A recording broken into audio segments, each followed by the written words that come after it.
Yes, thanks for the notice there. So we are going to record this, and that's just so that we can share it more broadly for those who aren't able to come today. Also, if we don't address your specific question, know that there's lots of resources out there. CTE is having pretty much office hours, 9 to 5, 5 days a week. You can sign up through our site. Other groups are also hosting one-on-one office hours. Okay, so with that, I'm going to turn it over to Courtney real quick, and we're going to get started thinking about different types of assessments. Great, yeah, so we've put a question in the chat for you, and we'd just like to hear what kinds of assessments are you trying to reimagine? And it looks like some folks have already started to write their ideas, but this can be final projects that you've had planned for your course. It could be smaller check-ins that you regularly plan for your class, but what kinds of assessments are you trying to reimagine, just to give us a sense? So go ahead and put that thought in the chat box for us.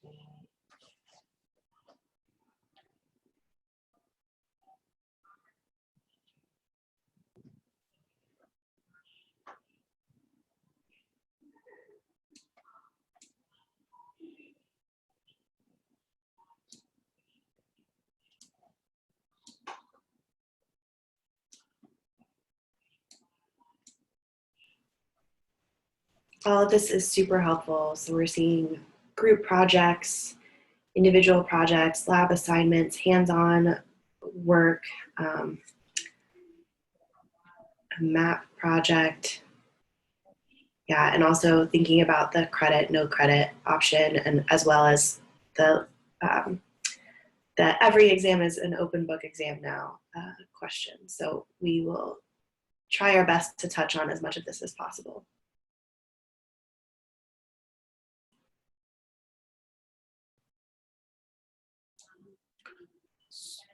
So as you can see, we anticipated a lot of what you might put up there. A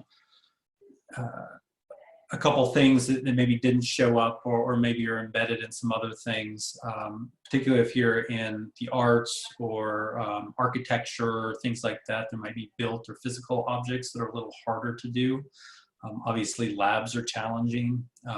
This thing we have up there, dependent writing assignments. Those are just assignments that depend on students being able to do things or have access to materials that they might not have at home. Labs would be one of those, but there are a bunch of other ones.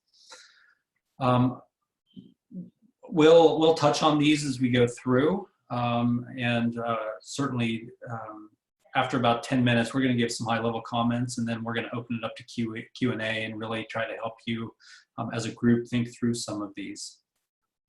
Dorothy and Courtney are going to chime in. I'm going to kind of lead things, but they're going to add their comments as we move along. Courtney's also going to manage the chat room, and so if you find that helpful, you can keep up with that. If you find it distracting, just close it. Just know that if we do refer to the chat, we will make sure that we repeat those questions out loud. So the first thing, regardless of what you're doing, all these things you're trying to reimagine, there are a set of questions that you probably need to think about. And if you've done any work with the CTE, you're not going to be surprised at the first one. Let's really think about what matters most. Whether, regardless of the type of assessment you're doing, why are you doing that assessment? What is the learning objective behind that? And, you know, I think this is where you can go a little farther even to think about what aspects of that learning objective are most important. If you're familiar with the taxonomies we use, Fink's significant learning, Fink's work, he talks about What are students going to know, be able to do, or value? And so for you, thinking about what are those essential skills. So for example, if you're going to use a group project, what pieces of that group project are actually the most important for students to focus on? And maybe that allows you to simplify that group project.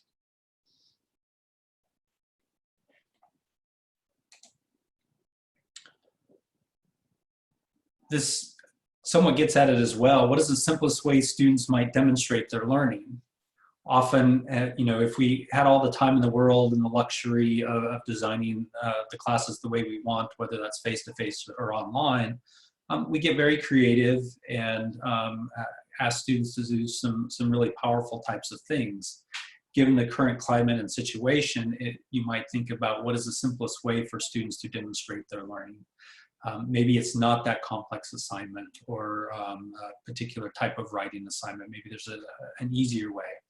This is both helpful for you, right? Because you're going to be the one that has to grade and provide feedback, but it's also helpful for students who are navigating some complex digital spaces, doing a lot of work, time sitting in front of the screen. Probably their writing workload has gone up quite a bit. So thinking about how can you simplify that for students? How do you get enough information to know that they're learning the things you want them to learn? Again, Dorothy and Courtney, please chime in as we move along. Related, what is the simplest way for you to provide feedback to them? Often feedback is one of the most important parts of the learning process. It can be one of the most time-consuming parts of the learning process, or at least as the instructional part of the process. So are there ways for you to give whole class feedback rather than individual feedback? Could that be recorded either on an individual basis or as a large group basis?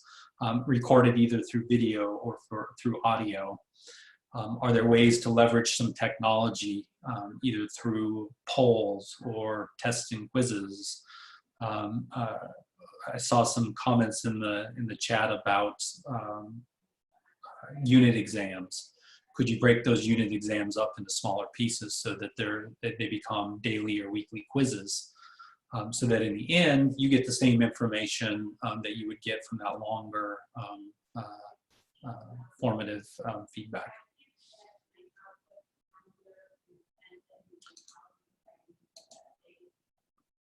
The last one I think is really, we think is really important.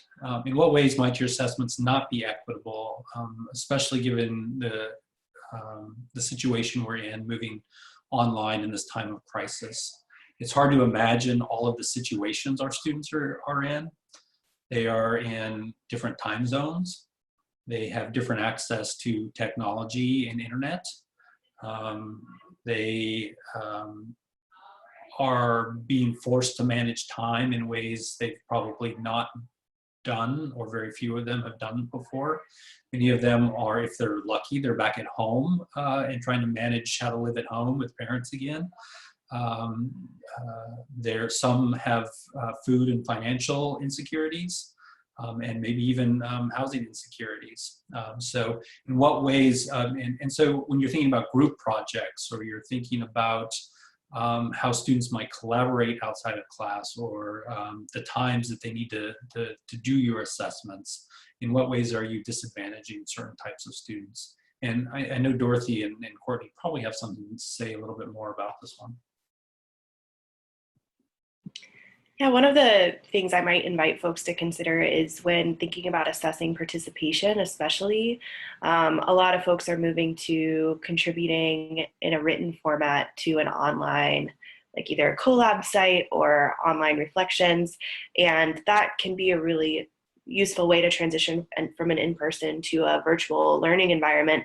But if you think about someone having 4 or 5 classes that now all of a sudden have that much that used to be in-person participation now transferred to writing assignments, that really privileges students who have a high comfort with writing, and is just a lot of one mode of participation. So thinking about other ways to mix it up, thinking about voice recordings or video recordings, or taking photos of things that might hold meeting and then explaining the meeting, or at least even in the smallest idea, providing sentence stems that sort of give students a really specific frame and allow them to respond with short sentences rather than feeling like they need to write entire essays for every class. So that's one particular thing to think about.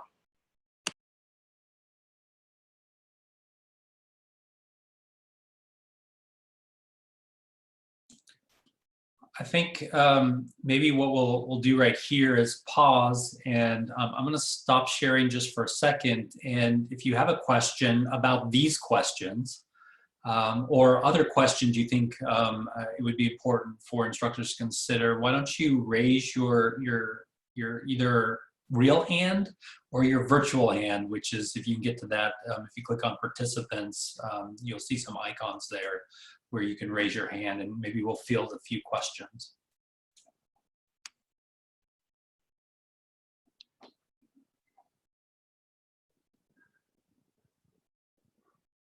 Go ahead, Swati.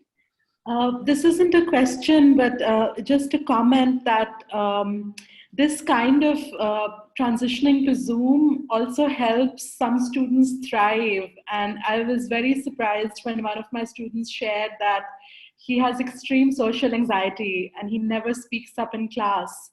But somehow just being in his own home, even if he can see everybody, it just helps him speak up. And he said he was able to connect to his classmates and he wasn't able to do that before.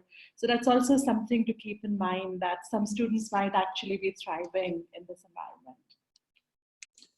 Yeah, thank you. And I think that's an important question to add to the list. What are the opportunities? What are things that, you know, the environment that we're in, the tools we're using might actually have benefits? So not everything is negative, for sure.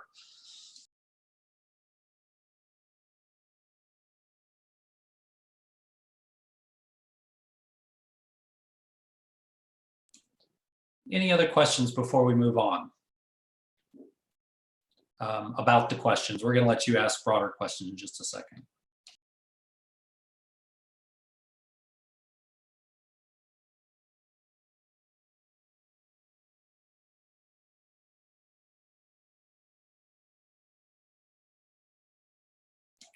All right, so we want to kind of crowdsource and talk through some of the biggest challenges, knowing that an individual case might be helpful to you, but we suspect it will be helpful to the group to think about some of the bigger challenges.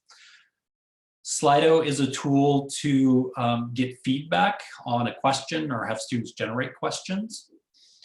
And the nice thing about it is it allows participants to upvote questions or comments they find valuable.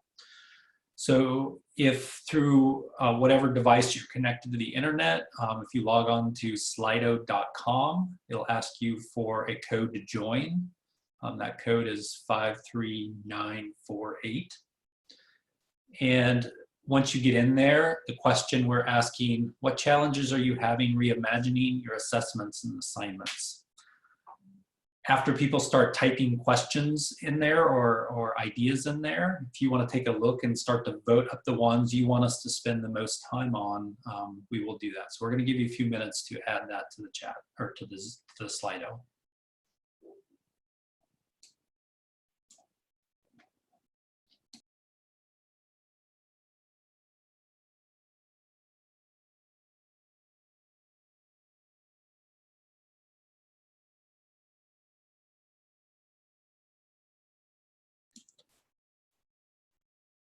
I'll encourage, if you can, add as much context as possible. That will allow us to focus and hit the things that are most important. Obviously, something like grading is a huge area.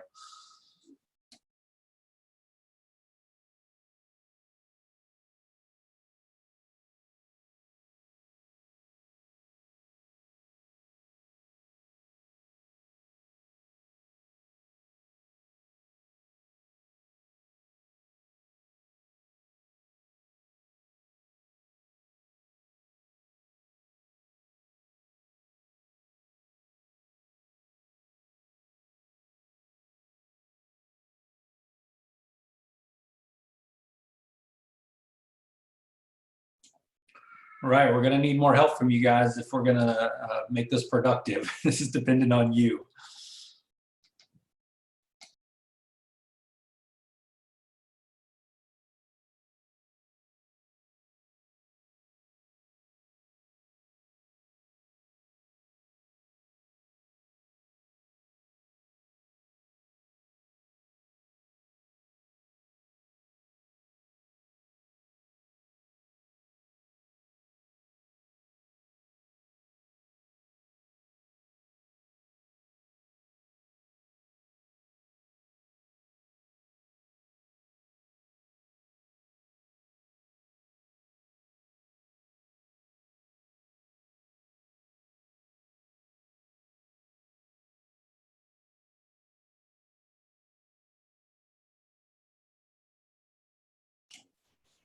So as you start to see things in the Slido that you'd like to spend some time on, go ahead and vote on it.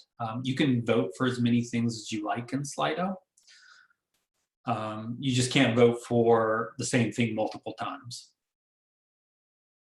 No way to artificially inflate a vote.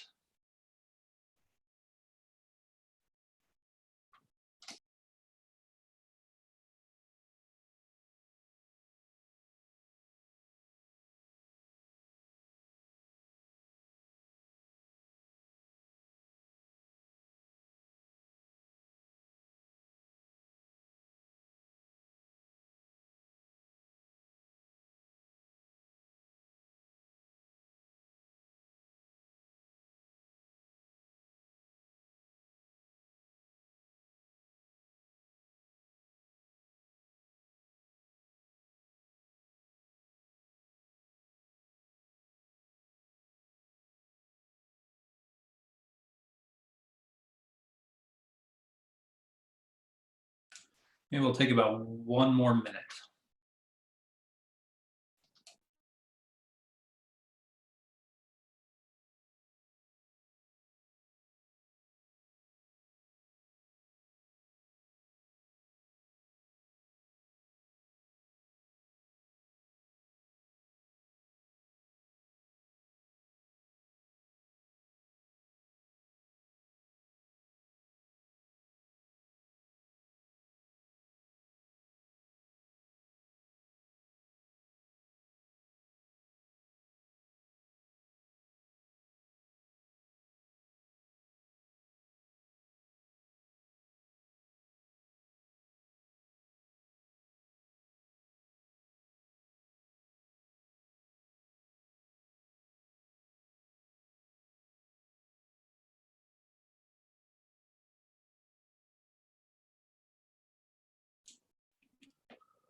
All right, we got a good group of things going here.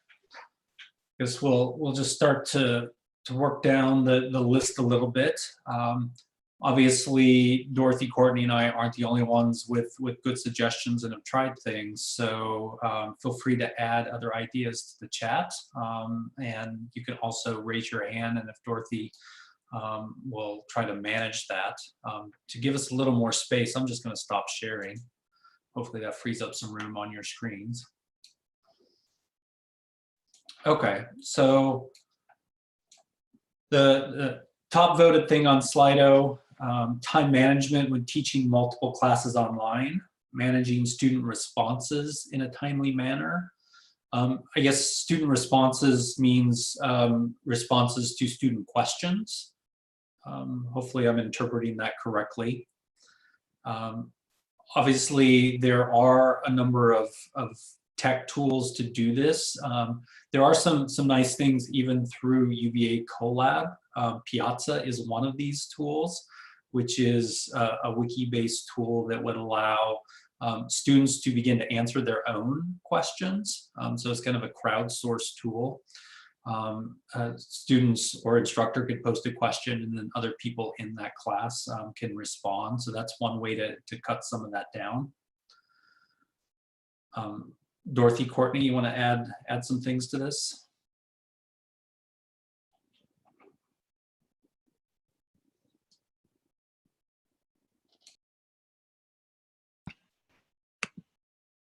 I don't know that I have anything to add to what you said, Michael.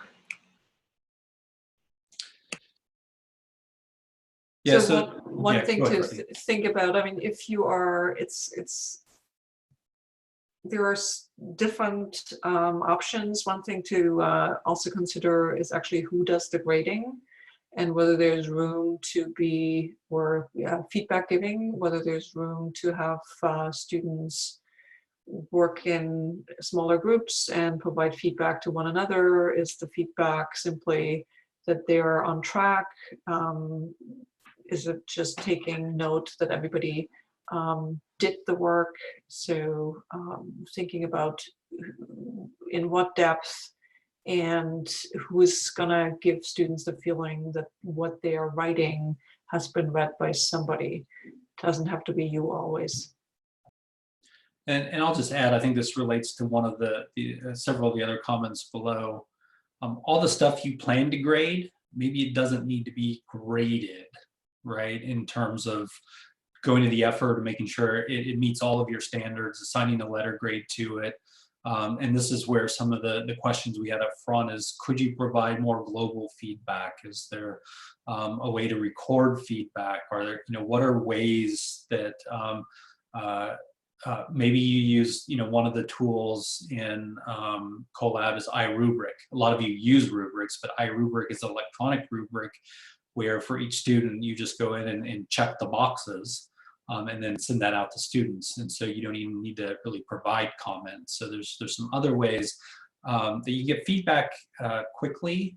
Keep in mind, probably not ideal, but probably meeting the needs of both you and the students. The next question is really interesting. Student anxiety about a new grading approach. I think Dorothe and I have had a lot of practice with this because we've been experimenting with alternative grading techniques for the last couple of years. In those cases, the semester started in that new grading format, but I think the challenges are similar. Really helping students understand what it is that you're trying to do. And so if an option, because the option's available to them to have credit or no credit, what does it mean? What would they have to do? What kind of standards do they have to meet to receive credit? Being very transparent about that, while still encouraging them to do the best work, because they might want that letter grade on their transcript. And so, but the main thing is being transparent and reminding students, what level of work meets credit. So, and I don't want to make your life more complicated. And Michael, you might rescue the situation if I'm getting people into the complicated territory. I had a conversation yesterday with somebody who's also thinking, what does it mean to get an A? And if I have students who are thinking last minute that they want an A and don't want to choose the option credit, no credit, I think it can be helpful to really now shift to a different way of thinking about grades, and simply, now that you have a blank slate, so to speak, you could say, here is the package that you need to do in order to get credit for this course. If you are interested in getting an A, here is what you need to do in addition. And it's not meaning that you get an A. I will still pay close attention that you succeed as a level or do the work at a level of sophistication that I expect for an A. But those of you who have other things going on in your life right now, and you understand, particularly for elective courses, you understand it's not counting for anything to begin with. And certainly now the transcript will say that because of the circumstances, this is the default option, so that you're not really losing anything. So what it looks like in my case, I'm going to share the screen here for a moment. And the benefit of Michael and my situation is that we have set this up at the beginning of the semester, but here at what something like this might look like. I'm going to share, let me just make sure I'm sharing the right screen. And while Dorothy's bringing that up, yeah. let me just add that the it's good advice from Dorothy, kind of thinking about things as kind of bundles and what students need to do. The only addition to that is make sure that there's standards. The traditional problems with pass-fail grading systems is the standards were too low. So think about what those standards are for students to earn credit. So, you know, here's a way to be saying at this point in time, for me, it's easy to say, so this was a credit option to begin with. We have already done 6 blog posts. All you need to do at this point in time is 3 more blog posts, and you do the learning plan, and then you are done. If you really would like to go for a grade this semester, here is the pieces that you need to do in addition to. And you know, there's a definition of what makes an A learning portfolio, or simply you can decide it's the effort that students have to put into the work of creating a piece of extra evidence that they have done work in your course. I will have to scrap my partnership project because it's not going to happen. That was supposed to be a workshop at the end of the semester at the Pedagogy Summit, which we had to cancel. So I will communicate to my students now, here is what a new A looks like if you want to go to a new A. But it's very clear that, you know, I can say at this point in the semester, what you have done just takes 2 additions to get to where I want to be, and attendance continues to be important, and we luckily can all meet asynchronously. But this is how I communicate what they need to do if they choose a grade. Probably worth noting that our experience suggests that moving to these alternative systems, students actually end up doing more work and better work. So one of the fears is students will disengage, they won't be motivated. There will be some students that choose that route, but the vast majority will not. They will actually do more and better work. And so I wouldn't let that worry you. And I also want to emphasize what Dorothy said about it's okay to let go of some things. Notice she had a project that she's just said, we can't do that this semester. It doesn't make sense. It maybe, I don't know what her learning objectives are. Maybe it's not the most important thing. It's kind of the icing on the top. But even if it is the most important thing, she's made that decision for everyone's sanity. So we've talked a little bit about grading load. Again, give yourself permission to scale back, to not grade everything, maybe cut a few assignments. Really focus on the things that matter most. Courtney, Dorothy, Lindsay. Lindsay Wheeler's on here also. Anyone else want to talk about grading loads? I saw we had a raised hand from Jessamine. Oh, Jessamine, yeah. Hi guys. So I'm currently teaching intro bio, which of course is a required course, not only for our major, but also for all students applying to health professional programs. They are really anxious about credit, no credit, and concerned about how that's going to be perceived in 2, 3, and 4 years down the road. I don't have any good advice for them, and I have reached out to pre-health to see if they have any advice, but I think right now all I'm looking for is if you have any thoughts on how to kind of give them some perspective on these two. And I think where they're really struggling is the fact that they have choice. I think if it was a universal credit, no credit, that would be accepted, but giving them choice is giving them a lot of anxiety. I have a couple of thoughts, maybe helpful, maybe other people do too. One thing to keep in mind that might be helpful for perspective as students is this is not just a UVA thing. This is a world thing. Everyone's going to have an asterisk on their transcript, right? So I think people down the road 2, 3 years will recognize that. The other thing is, so another way to think about that is all these companies, all these professionals, all these graduate schools, are they going to turn away UVA students simply because they have a credit, no credit on their transcript, given the circumstances? So I think if you provide some perspective that, you know, and do that beyond UVA. MIT was the first institution to go to credit, no credit. Our company's not going to hire MIT students because they have that on their transcript, or graduate students not going to accept MIT students because they have that on their transcript. So that might be helpful. I agree with you. If there was a blanket policy, that would make things a lot cleaner. Obviously, it's hard to promise anything, but I would be surprised that future employers or medical boards or whatever don't universally recognize this.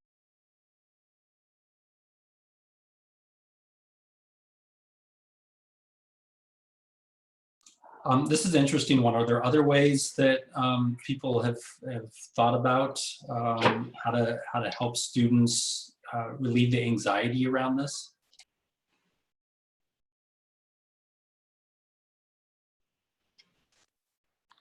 Hi, this is Shilpa talking in, and I appreciate that question because I'm also dealing with advisees who are asking the exact same question about what it means about credit and no credit. And Michael, I really appreciate your answer because yes, this is a worldwide phenomenon, and it's not, people aren't just going to be looking at this 3 or 4 years, they're going to be looking at this 10 years down the line too. So what the other thing that I would say is that this is when we can also talk about how, you know, grades are a part of anybody's packet, but so are recommendations too.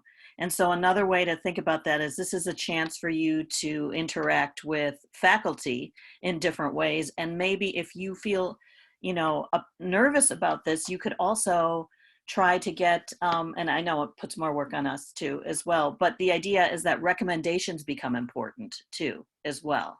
So all of these kind of, you know, developments around grade point is that, you know, the student is more than their grade point, and this is where we can talk about recommendations and other kinds of things too that will factor into any kind of application. And the final point I would make is that everybody's operating from what was their mindset 2 weeks ago or 4 weeks ago or what was before, and we're in a new place now. And so the idea is how to adapt to change. I think that's, which we're all doing too. So we look for hope that things are going to go back to a certain kind of normal. But as you said, this is part of this is thinking about what we can do now and knowing that that they can always put in other kinds of writing or other kinds of ways of thinking about how their semester went too as well. I mean, there are universities, right, that don't do grades at all, that have professors write up different kinds of evaluations, so they can use that too as well. Again, more work for us. I think it's, this is Lindsay. I think it's also worth thinking about how we normalize that feeling. So how do we help students understand that this is what other students are also feeling? It's not just them that has this concern. So are there opportunities, you know, in advising meetings or within your course that you allow students to really understand that this is not just them feeling this way?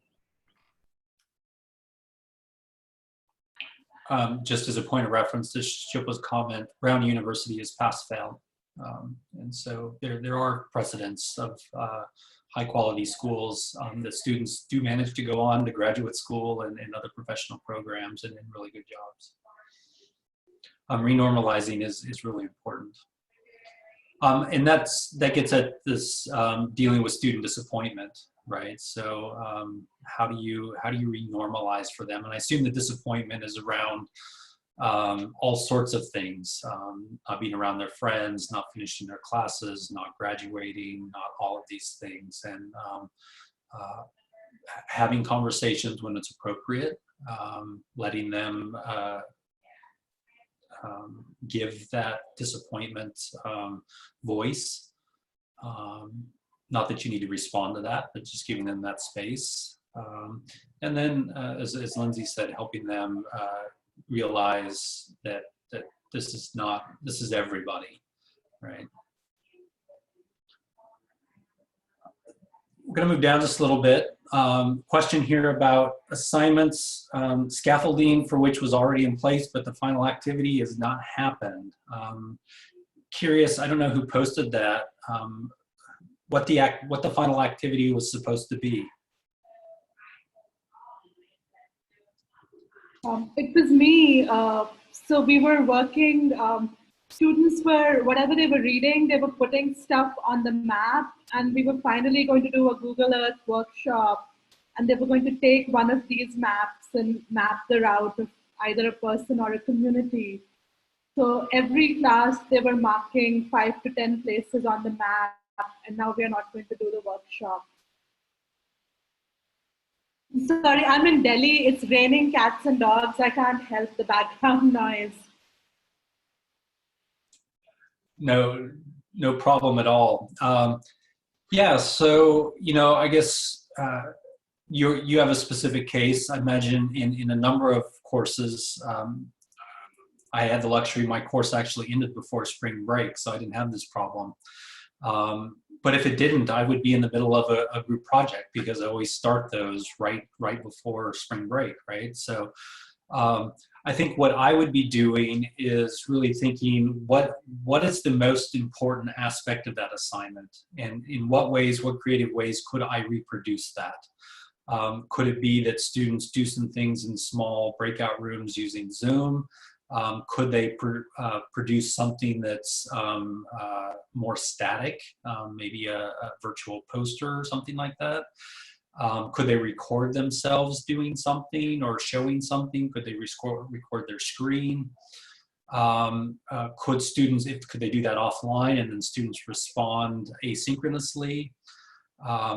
Or are there parts that we just say, you know, I would love to be able to do that, but I'm just going to scrap it. It's just, it's too complicated.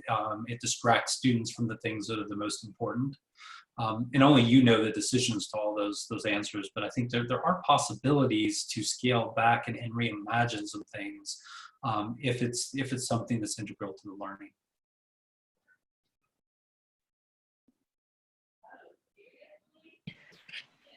I think when it's a skill-based project in particular, so when the skills that they're using to complete the project are what you're actually wanting to assess, that's when it gets really tricky. So if using Google Maps in this way is what is really really important for the students' learning, then what I might invite you to think about as well is just asking them to give it a shot as much as they can, and then let the troubleshooting as they're trying to figure it out, let that be assessed as part of the learning. So typically you might be giving feedback to say, do this differently, and instead they're going to have to do that individually on their own because you can't be right next to them or working with them.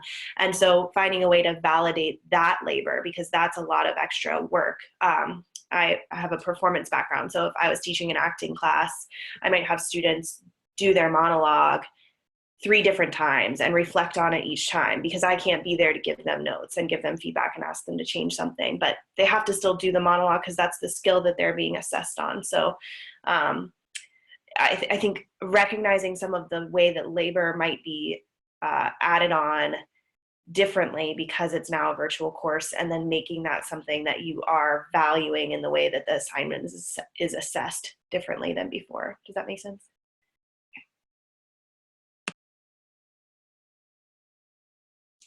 I was just, while Courtney was talking, I was scanning the chat a little bit.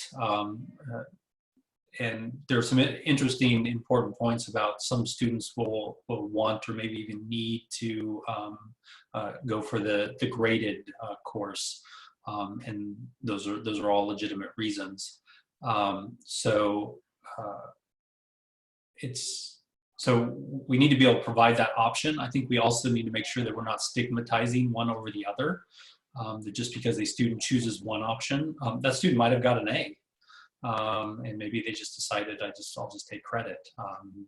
Maybe there's family situations, and so there's all sorts of reasons why a student might choose one or the other.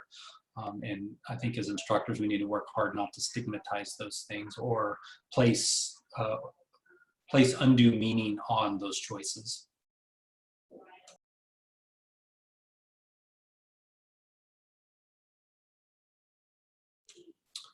Group projects is an interesting one. I think it's they're challenging in some ways, and in some ways students are used to working on group projects. I think we tend to think that when students are working on group projects, they're sitting next to each other and working on those projects together. Often they're not.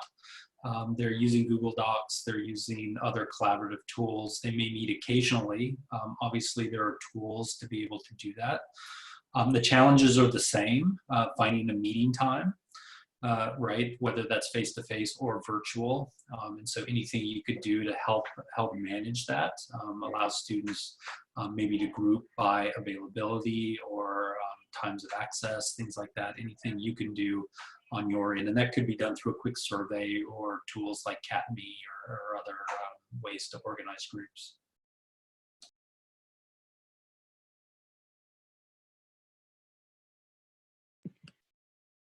I would say with group work, working with students to establish guidelines or norms for how they will collaborate and making that really transparent. That's a great practice for in person, but especially as they're all going to be doing this online, talking about, you know, what happens if one student really can't meet synchronously? What are the expectations around how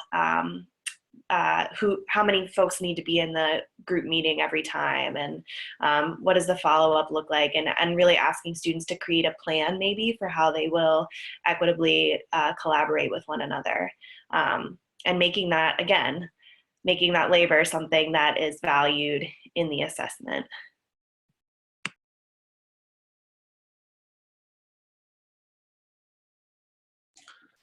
Looks like we're moving to a bunch of questions that have to do with exams, not surprising.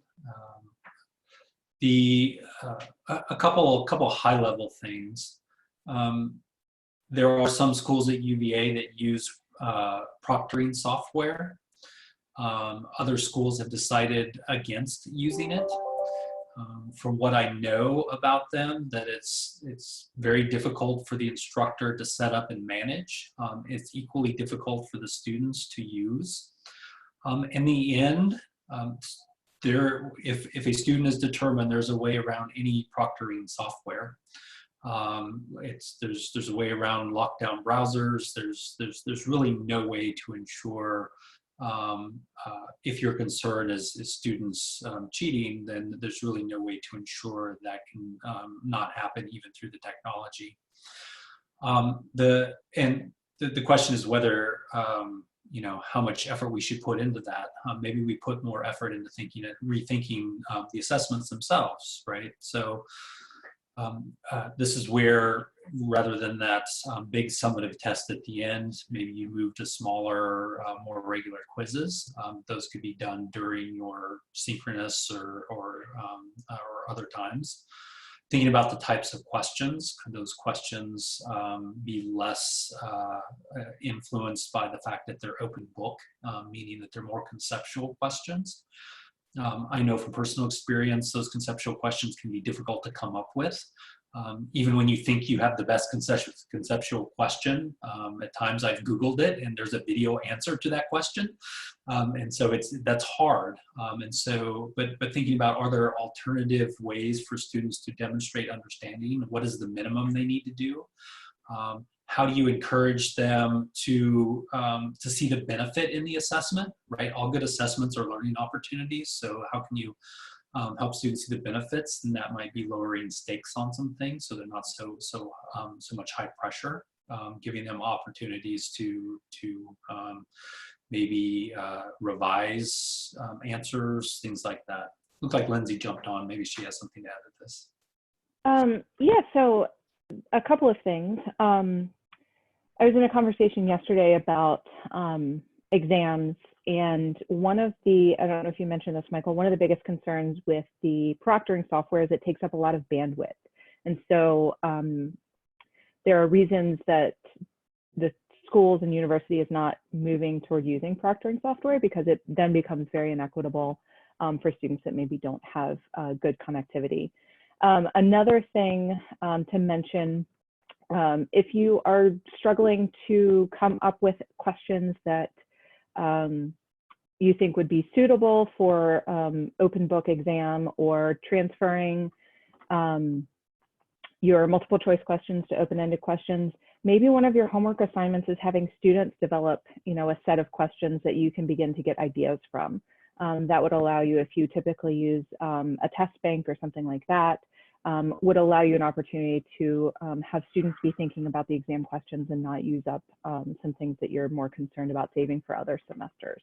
So think about ways to use students to begin to crowdsource, and you don't have to use them, but maybe they come up with the questions, some answers, maybe some alternative or misconceptions. So use those question development as a learning opportunity for students, and then think about how you can use them in the actual exam.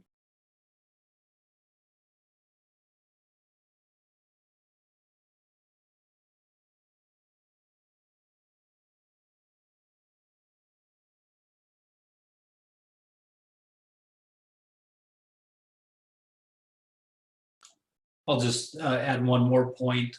Depending on the type of exams you're doing, in quantitative fields, some of the software, like even testing quizzes in UVA Colab, gives you the ability to randomly change the numbers in particular types of questions, so that every student would get a different, same type of question, but different questions, if that makes sense. The numbers will be changed, even though the process is the same. Again, I think the better solution is to think about what are other ways students might be able to demonstrate learning, and in smaller chunks, right? So rather than that big exam, what are the smaller things they might be able to do?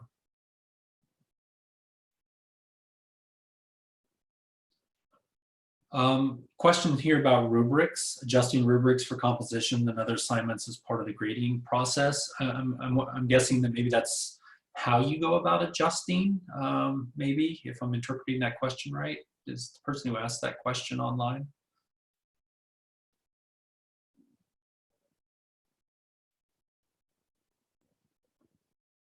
Yes, that was Jennifer. Yeah, okay.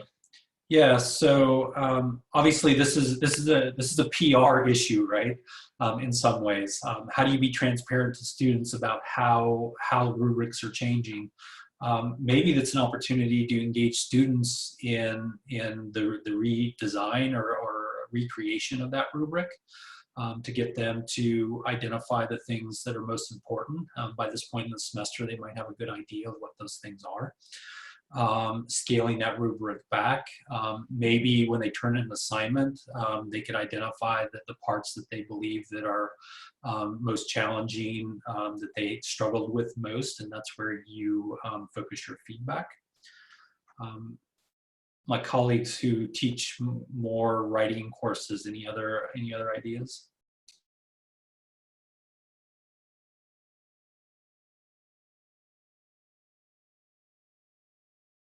Yeah, I just want to echo. I think this is the time when in the semester where they should have some, where it can actually be a really great learning experience for them to look at the rubric. I'm actually curious, Jennifer.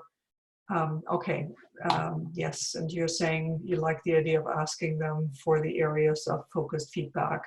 I think that's great. I wonder what your particular situation is for wanting to change the rubrics. Is it about not making it as onerous on you to actually provide feedback, or is it that you feel like they might be needing to focus on the essentials? So all these sort of questions to ask yourself, and having students think about the rubric and make those decisions with you might actually for them be an opportunity to articulate their own understanding of good writing. Yeah, and this might not apply to your question, Jennifer, maybe useful to others, is you can imagine if students do an assignment and you would identify the most problematic areas, and maybe the next assignment or the follow-up assignment is only on that part, that they don't do the full assignment, they do a piece of that assignment. Because remember, we're trying to make sure they demonstrate certain types of learning. If they've demonstrated all the other pieces in another assignment, skip those and just have them focus on the thing that matters. So this is again a moment of realizing that this change has opportunities for zooming in on the objectives that are most central to you, and out of innovation sometimes comes better teaching and better learning in the end. So if we can view this as this moment in the semester where we can actually reevaluate something we should be doing anyway, but probably would have just mowed through and not ask ourselves the questions. So I'm actually pretty excited about the opportunities that are inherent in refocusing and reshaping some of the pieces that I know now that I know about my students and where they're at and what they're interested in. Yeah, it makes me think in the days when I was teaching chemistry labs and students are writing lab reports, some students get certain parts of that right away, yet throughout the entire semester they have to continue to write the same thing and demonstrate that something they've already demonstrated they know how to do. You could imagine going forward of saying, this group of students are going to only do this part, this group of students are only going to do that part, this group of students are going to do a couple parts, right? So you could, because they've mastered the other pieces. So lots of possibilities here. Free tools. We haven't spent a lot of time on tools. We're about the end of our time. Slido is definitely one of them. It's great for discussion starters. It's great for question generators. It's great for to find out what the most pressing thing on students' minds are. It is free. There are some other tools embedded in that for a paid subscription, although I've never used them. Mentimeter, and maybe Cortney can add some of these to the chat there. Mentimeter is a great way to do word clouds and some other types of interactive things. Let me just add for Mentimeter, it is free up to 300 or 400 students, so it's the largest free software out there for sort of polling. Thank you, Lindsay. Yeah. Poll Everywhere, if you have a smallish class, 40 students, it's free. It is a licensed tool at UVA, meaning that it's been vetted, so it can be used. If your class is above 40, though, there's a cost associated with that. I would strongly advise against passing on more cost to students at this point. There are a ton of tools. So these are non-UVA tools. There are a ton of tools within the, if you're in Colab, some of these extend to our other learning management systems, Canvas and so forth. But there are polling tools, there are quizzing tools, there are discussion tools. There's just pretty much everything. And so I'm gonna actually bring up a couple of resources. Cortney will also paste these into the chat board, but I want to just show you. Let's see.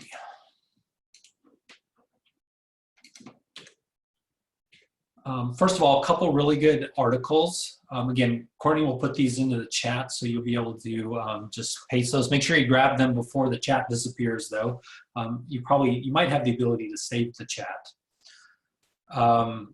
Article out of Harvard, the Bach Center. Some really good ideas, echo a lot of what we said, but they'll be good reminders. Those of you doing exams, some also really good things coming out of Rutgers, although they've crowdsourced a lot of their stuff, so the reference is a lot bigger than that. Are you able to get those into there, Cortney? Yeah, sorry, I have to grab one more link, but I will grab it. Okay. So Cortney's going to put those in. Make sure you click on them and bookmark them if they're valuable to you. You're not using the screen, are you, Cortney? Oh. Got it. Sorry, Okay. Apologies. Okay, so you got that? Yeah. The other thing, remind you that the university has put together this teachingcontinuity.virginia. The CTE is actively updating that and trying to make it more pedagogically focused. Initially, it was very tool focused. If you go under that page, there's a tab called Getting Help. That's where you can sign up for individual help within your school, but also for the CTE. Like I said, the CTE has virtual office hours, 5 days out of the week, basically 9 to 5 every day. All the tools in UVA Colab have an amazing help. Hopefully you found it if you're using any of those tools. The help extends to third-party tools that might also be available in Canvas and the other learning management systems.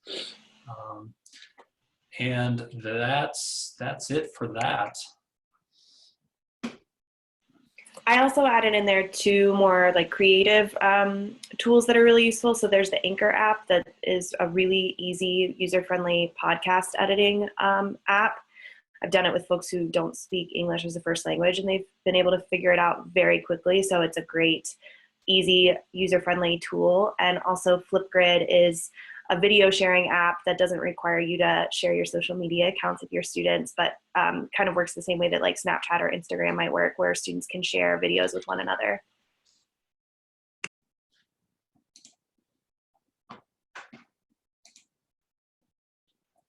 Let me just close with one other.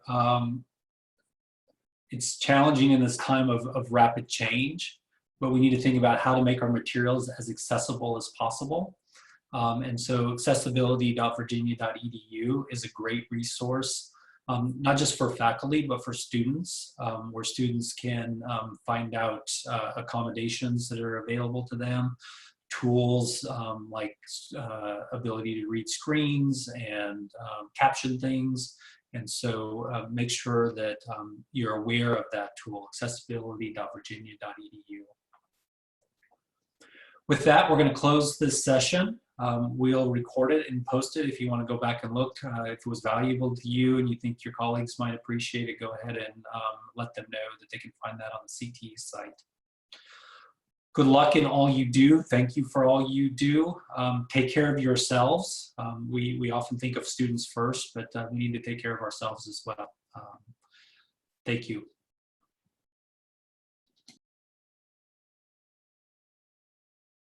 Bye, everyone.